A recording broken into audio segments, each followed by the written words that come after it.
اینم ادامه فیلم که باز کردن. کارت نباشه شما بگیر.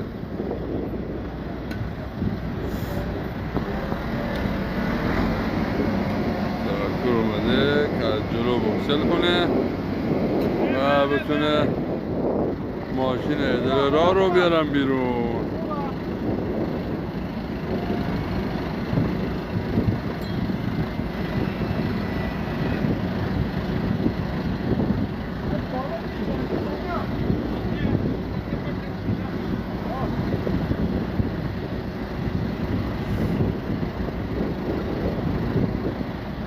اینجا هم که جمعیت آمدن وایستادن که ببینم ماشین چی میشه.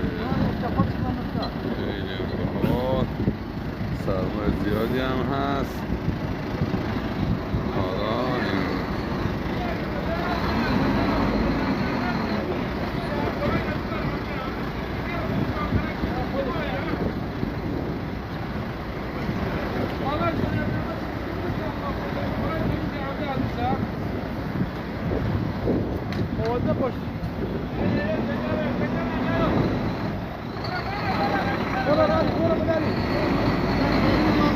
اومد بیرون با کمک خودش ماشین اومد بیرون.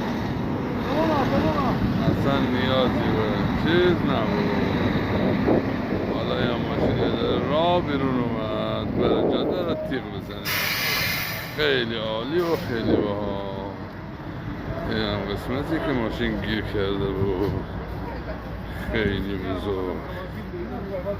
آره